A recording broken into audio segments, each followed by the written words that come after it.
They say that saturated fat is unhealthy. I don't want the thing to say hydrogenated, and I don't want it to say trans fat, and I don't want it to say saturated. Exactly. You just hit the nail on the head. Not only that, I've actually heard that tons of people from high positions of authority and power say that saturated fat is unhealthy, and not only that, it is dangerous and bad for you.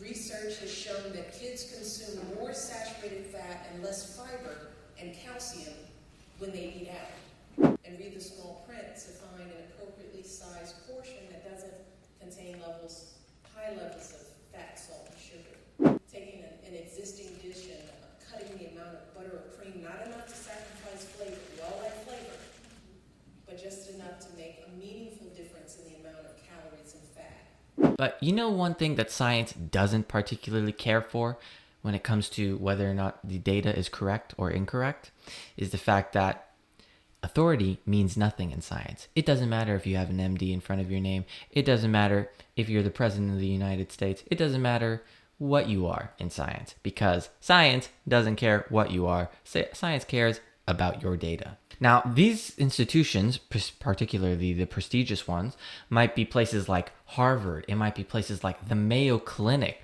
Saturated fats, butter, lard, cheese, fatty beef, and poultry with the skin on, all said to be bad for your heart. But a new study shows they're okay to eat. Really? It's confusing. A recent poll of Americans showed that most Americans, the majority of them, felt it was easier to do their tax returns than it was to figure out how to eat healthy. Dr. Stephen Kopetsky helps sort out saturated fats. You can have some in your diet. But you should replace most saturated fats with more monounsaturated healthy fats, which help reduce your risk of heart attack and stroke. Extra virgin olive oil, avocado oil, and nuts. Also, limit red meat, dark poultry meat, or poultry with the skin on to a serving the size of a deck of cards per day. Then add at least 5 fruits and veggies, some whole grains and fish, and you're on your way to a heart-healthy diet. Or even the American Heart Association, all making these claims. So let's see what claims exactly they make. And not only that, afterwards, we'll go into the science behind why exactly these claims might be right or wrong. And we'll be looking at the papers ourselves and seeing what exactly is going on here. Now, the claim from Harvard in particular says that it's still best to replace saturated fats with foods rich in unsaturated fats like seafood, nuts, and olive oil. And not only that, they say that a recent news report that describes 2 forms of bad or LDL cholesterol, one small and one dense, supposedly strongly links with heart disease. Harvard's making some pretty bold claims. Now let's see what the Mayo Clinic says. Now the Mayo Clinic says that saturated fats tend to raise levels of cholesterol in the blood, and low density lipoprotein, LDL, is called bad cholesterol, and high density lipoprotein, HDL, is called good cholesterol, and saturated fats raise the levels of both. Now already, just from Harvard and the Mayo Clinic, it seems like there's a lot of hate for saturated fats. Now, if prestigious institutions like this end up saying this, I mean, this must be really bad, right? So let's see what the American Heart Association has to say. Now, the American Heart Association says that saturated fats can cause problems with your cholesterol levels, and they can increase your risk of heart disease. Now, replacing foods that are high in saturated fats with healthier options can lower your risk of heart disease. So everyone, and I mean really everyone, says that saturated fat is just so bad. I mean, all these prestigious institutions like Harvard, the Mayo Clinic, and the American Heart Association say it's terrible.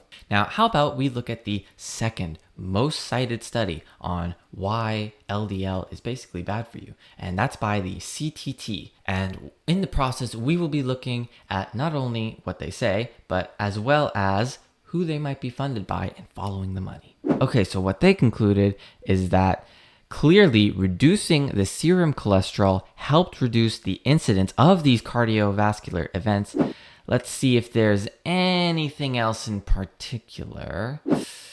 Oh, well, that's a bit contradictory, huh? Looks like it was bought out by the pharmaceutical industry. In fact, it was bought out by the pharmaceutical industry so much that 2 people in particular got quite a bit of money from one particular chemical company.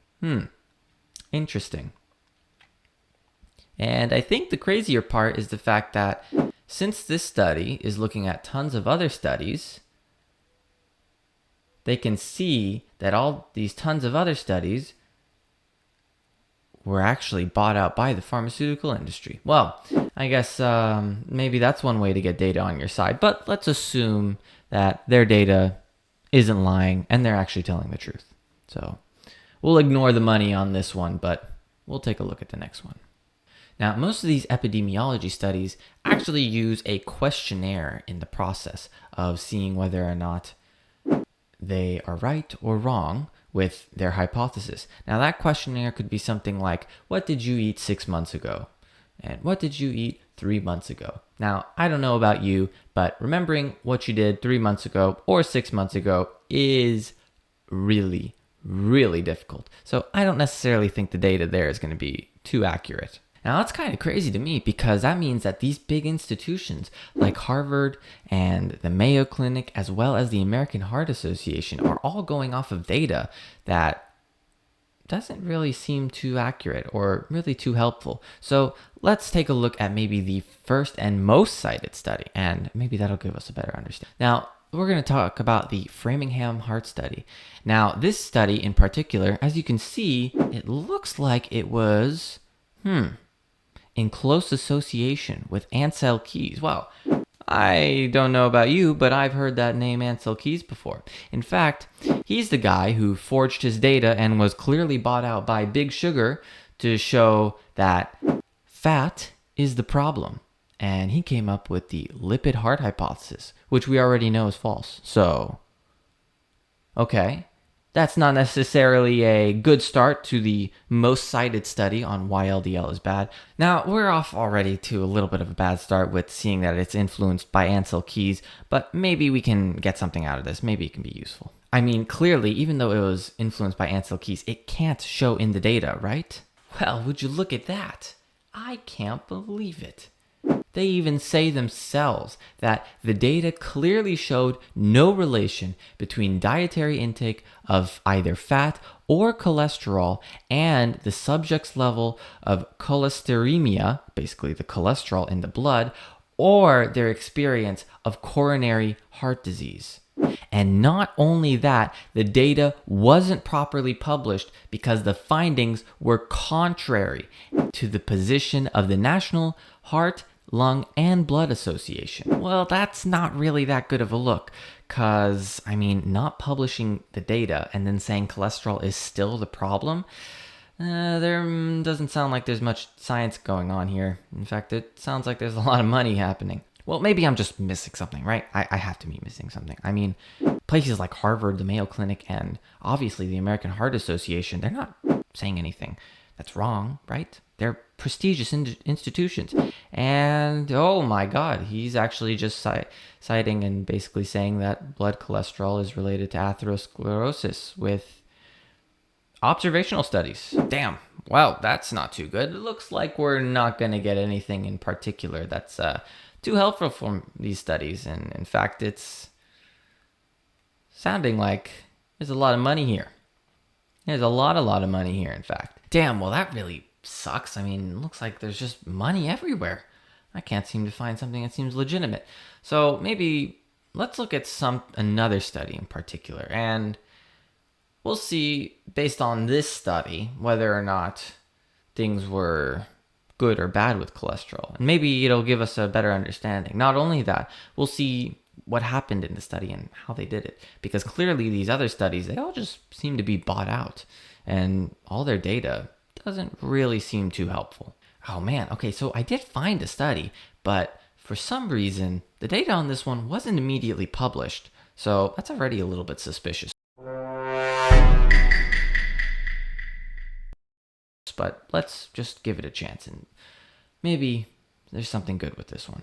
Okay, so already we see that they controlled for 9,000 people ate every single day, and that's quite accurate in terms of whether or not the methodology is well. I mean, the other studies, they talked about either the Framingham in particular was around the same number, and the other study by the CTT was around 117,000. So maybe it's not necessarily as high of numbers, but in terms of controlling the experimental field and what they did, it seems a little bit better. So maybe that's good. And okay, that makes more sense. That's because they lived in nursing homes. And that's exactly how they would control what exactly people ate in the first place.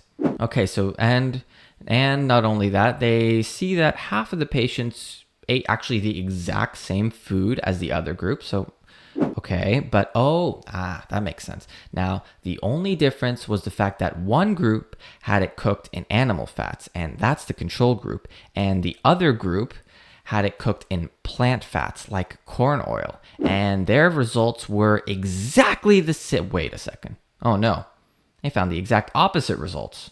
Uh-oh. They found that decreasing cholesterol by 30 milligrams per deciliter actually increased the rate of all-cause mortality by 22%.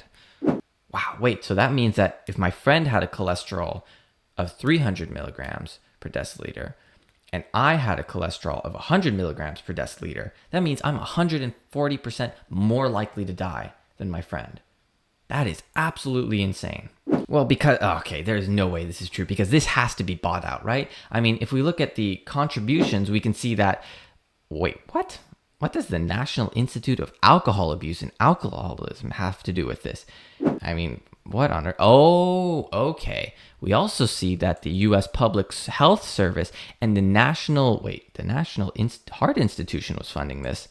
But weren't those guys the exact same ones who just said that cholesterol is bad for you? Why would they fund a study like this and show how LDL isn't bad?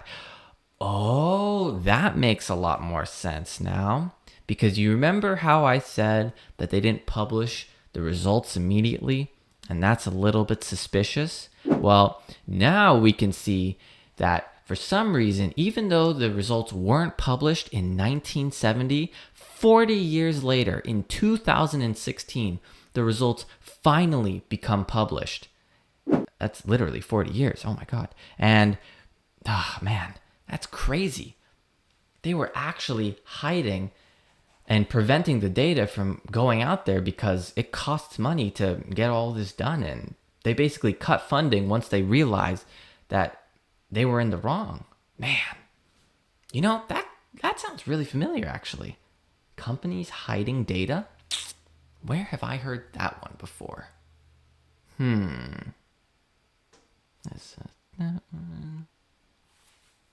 That one. No. Yeah. Wow, I've really heard of a lot of those before. Anyways, besides hiding the data, this seems to contradict everything that these guys said before, like the American Heart Association, the Mayo Clinic, and Harvard.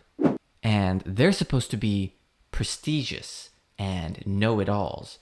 Well, maybe you should do the health research next time you're looking something up and whether or not you should or you shouldn't eat it. And that's one more reason why you shouldn't trust prestigious and, quite honestly, big authority figures with health advice, because there's a lot of money to be made in the process. And not only that, thinking for yourself can really go a long way. Now, if you thought this video was interesting, I recommend you check out my video on why plants are no different than giving yourself chemotherapy. And by the way, chemotherapy isn't healthy, so I would recommend you don't have some chemotherapy. So anyways, thanks for watching. If you learned something, then please give the video a like. It helps it a lot. And if you like the video, again, please give the video a like. It helps it a lot. If you're interested in more videos like this, please subscribe to the channel because I plan on making a ton of more videos just like this. And if you have any questions, then leave them down in the comments below because I read all the comments and I'll answer any questions that you guys have. So yeah, without further ado, thanks for watching. I'll see you in the next one. Peace.